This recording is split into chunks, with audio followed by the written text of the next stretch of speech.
Alright, Shalom. First and foremost, I want to give all praises and glory and honor that's due to Yahweh, Ba'ashim Yahweh Shai, Ba'ashim Harakakodash. Double honors to the elders, the apostles of Great Millstone. Peace and blessings and salutations to the hopeful elect, noise in this gospel abroad. Living up the standard of Yahweh, Ba'ashim Yahweh Shai, wherever it may be. This is brother Mahalal, coming back with nonetheless through the spirit and power of Yahweh, Ba'ashim Yahweh Shai. What you witnessed was just a riot over food shortages out there in Nigeria, which Nigerians, majority of them are Israelites. Okay, of the so-called tribes, or not the so-called tribes, but of the tribes of Judah, Benjamin, and Levi.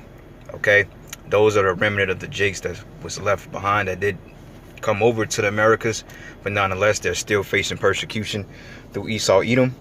And I believe that was uploaded by the brothers out there in Nigeria, and another brother uploaded it, and I just took the excerpt off his page. But I was just not meant to be a quick lesson, but just to show you through the spirit, you know, what I was just speaking about in my in transit, that the food shortages are coming to this side of the world, and we're pretty much in a famine right now. Okay, the warehouses, they're not having the bulk that they used to have, you know, and things of that nature, like Sam's Club, Walmart, you know, these different price choppers and these Fortune 500 retailers out here, they're running thin on supply of food, and what you're seeing as being shipped to these different stores is just the back stock or what they have left over in these warehouses. But the warehouses are getting empty because sooner or later they're going to shut down the trucking industry, where things are not going to be able to enter the city, you know. So from that point, they start to ration food out because it's going to be scarce. And the scriptures prophesied about a famine to come on this side of the world, and a type of chaos and turmoil that it will bring to the people. All right, and we believe through the spirit that we're entering those times, you know. So anyway, this, and one more point, like when you go to Walmart, like if you're looking for toilet paper, if you notice, even though they're restocking shelves, the bulk, the quantity, it's pretty low, you know, versus you can go at Walmart and you can see go to the paper towel rack. 3, 4, 5, 6 months ago, it was highly stocked. But now, even with their restocking, it's still less and less. It's becoming more scarce. And then they put a limit on it. 1 roll per person or per customer. So what people are doing, they're buying a roll, leaving out the store and coming back and buying a roll, etc. You know?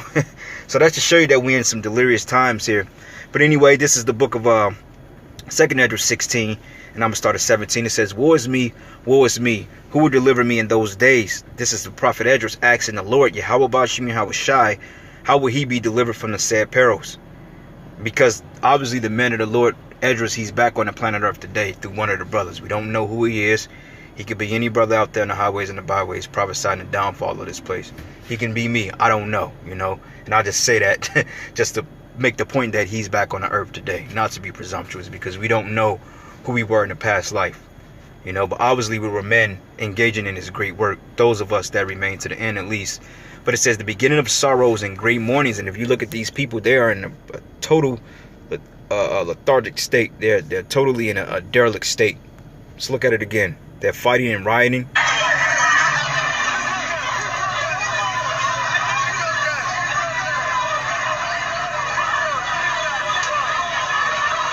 And this is supposed to be a bus that's loaded with bread. And the fact that these people are locked down, the draconian system that's putting these people in place, hey, they're going crazy over bread, man. And this is how it's going to be in America.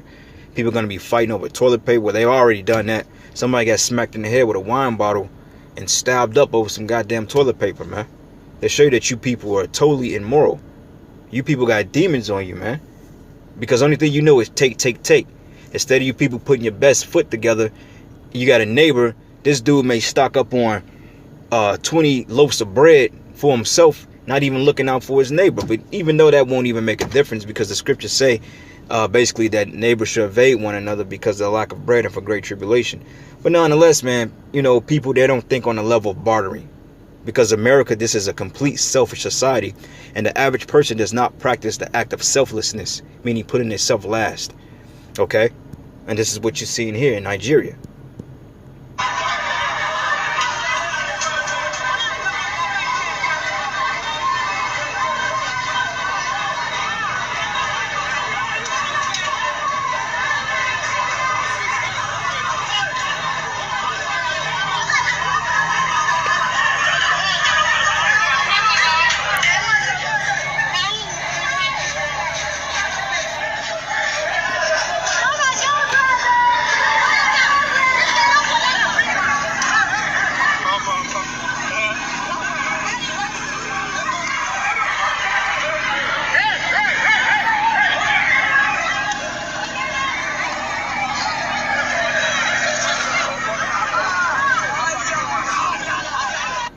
All right, and it's going to lead to a lot of people getting killed over here in the side.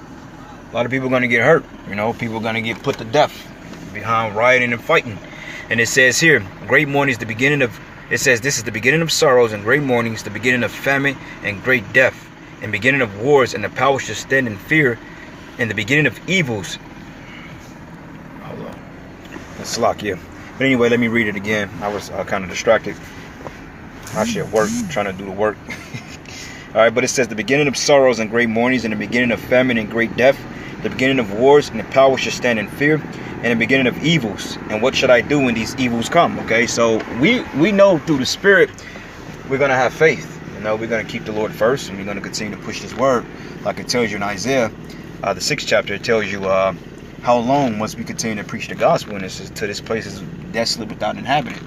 And we're pretty much at that point, because when they shut the internet down, like the scriptures say, give the Lord's ear no rest until He make Jerusalem a praise in the earth. So the lessons that we're doing is going to force Esau to shut this internet down. All right, and then that's pretty much when our work, as far as prophesying and teaching Israel, is going to be pretty much said and done. Because right now people can still repent and get it in. They can still repent and be saved right now. And this shit, hey, you Jakes that's coming in now, you got it good, because you didn't have to labor through all the cold days on the highways and the byways and the hot days out there and 30, 40 something plus years. You didn't have to go through all that, man, But even though those of you that's coming in at the last minute, you're going to get ready to be tested too, because it's a balance to this thing. So I don't think you're going to come in and not go through something. You're going to go through something, But it says here, but behold, famine and plague and tribulation and anguish are sent as scourges for a minute. All right, so this is all judgment from the Most High, Yahweh, and His Son, Yahweh Shai. But it says, before all these things, they should not turn from their wickedness, nor always be mindful of the scourges. So let's just say if things did bounce back, Jake would still, talk their nonsense. They'll still be wicked. They'll still do their wickedness. They'll still commit adultery, do drugs, still kill, or murder, should I say. They'll still do these acts of debauchery and wickedness and lewdness. And they're hoping things can bounce back to get back into that normal way of life. Jake hoping that the markets don't go under so he can continue to eat fucking pork. Like now, they shutting down these different meat processing plants. A lot of pork processing plants have been shut down. And that's going to piss a lot of Jake off when he can't go to Walmart or whatever grocery store he go to and get his bacon bits. It's going to make a nigga mad, man. He going to want to riot when he can't get that slab bacon. Or that, what they call that? Yeah, slab bacon, or that bacon with the extra hard edges to it. I forgot what they call it, but nonetheless, Jake gonna be highly pissed. But anyway, this is the book of 2nd Esdras 15 and 14. It says, woe to the world and them that dwell therein. It says, for the sword in their destruction draw nigh, and one people should stand up and fight against another in swords in their hands. This represents the riots and the race riots amid these tensions are bringing, this whole COVID-19 put the whole world on edge. And it says, for there should be sedition among men, invading one another. Okay, meaning they're gonna be going in each other's houses. Hey, if you got a box of stale Fruit Loops or Frosted Flakes, they want them shits. All right, they ain't hearing nothing else. You know what I'm saying? So hey, you black women out there, they get the food stamps. Hey, your living room twerk fest. Hey, that shit coming to an end. Since you can't twerk at the club no more, you got a living room twerk fest right along with your daughters, and that's some sick, twisted, demented shit, man. Black women sitting up there twerking with they funky asses in front of the damn computer, man. That's a disgrace, man. That's why this is the perfect scenario to clean up the filth of our nation, so you can come back righteous. But it says, and they should not regard their kings nor princes, in the course of their actions to stand in their own power. So sooner or later, Trump, the government, FEMA regulations, they ain't gonna care about that. Jake gonna go out there, even Esau, they gonna go out there, risk getting killed and put down in order to feed and satisfy their lust. Jake want a piece of box. If he's been basically bearing without a woman for a while, he want the opportunity to go out there and rape and seize, he's gonna do that, despite the martial law troops, police in the neighborhood. They're gonna go out there and they're gonna take matters in their own hand. They're not gonna give a hell. All right. And it says that a man should desire to go in a city and should not be able. That's gonna be martial law. And even you're gonna have martial law set up among these different militia groups. Like Esau, they gonna form their own personal militias. Those veterans that fought in the Iraq War, some Desert Storm, it's another war. It was called the Panama Deception. A lot of these old retired veterans that didn't get that call back from their platoon, hey, they gonna set up their own personal brigades in their neighborhoods. And like they had down in Hurricane Katrina, if you darker than a brown paper bag, you was getting lit up. All right, they was gonna open the mat on your ass, you know. But it says here, and the man should desire to go into a city and should not be able. It says, for because of that pride, the city should be troubled, and that houses should be destroyed, and men should be afraid. And a man should have no pity upon his neighbor, but should destroy their houses with the sword and spoil their goods because of the lack of bread and great tribulation. And when it say men should be afraid, refer to the book of Jeremiah, the 30th chapter, 4th verse, when it says Jacob's trouble. Behold, I've seen every man with his hand on his loins as a woman in travail. So a lot of you men out there, man, hey, you're going to be reduced to women status in that day, you know. All right, and this is my last precept. This is the book of Genesis 47, and I'm going to start at verses 13. It says, and there was no bread in all the land. And it says, for the famine was very sore, okay? And remember, when the Bible put emphasis on certain words, hey, when they say very or great, the Bible is a book of poetry in itself, man. And these words, they're very elegant to the soul because they have meanings to them. So when the Lord say, alas, great, that's a highly meticulous emotion behind what was being said from the Most High through the prophet. And it says here, the famine was very sore, so that the land of Egypt and all the land of Canaan fainted by reason of famine. So during the time of Egypt, Pharaoh had Joseph to pretty much set up a bartering system and a trading system. Those that had this, they was trading net for money or for bread. You give us this cattle, you give us this and this and this and that, and we'll ration you out different breads and whatever you need. And it's coming back to that. But instead, the military is going to be rationing out these different goods and so forth, you know. And it says here, and Joseph gathered up all the money that was found in the land of Egypt and in the land of Canaan, and the corn which they brought. And Joseph brought the money into Pharaoh's house. And when the money failed in the land of Egypt and in the land of Canaan, all the Egyptians came unto Joseph and said, give us bread, for why should we die in thy presence? For the money failed. So this was a total societal collapse. Okay, so therefore they went back into a bartering system, you know. So since they didn't have the money, they had to give up substance like corn, wheat, cattle, you know what I'm saying? Different incense, flour, pepper, honey, things like that.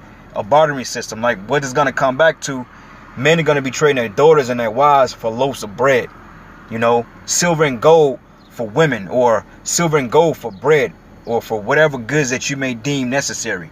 You may give your daughter, a 4-year-old kid or a toddler, you may give it to somebody for a stick of ground pepper or a stick of butter, man, or t-shirts to keep yourself warm if this thing prolongs, you know.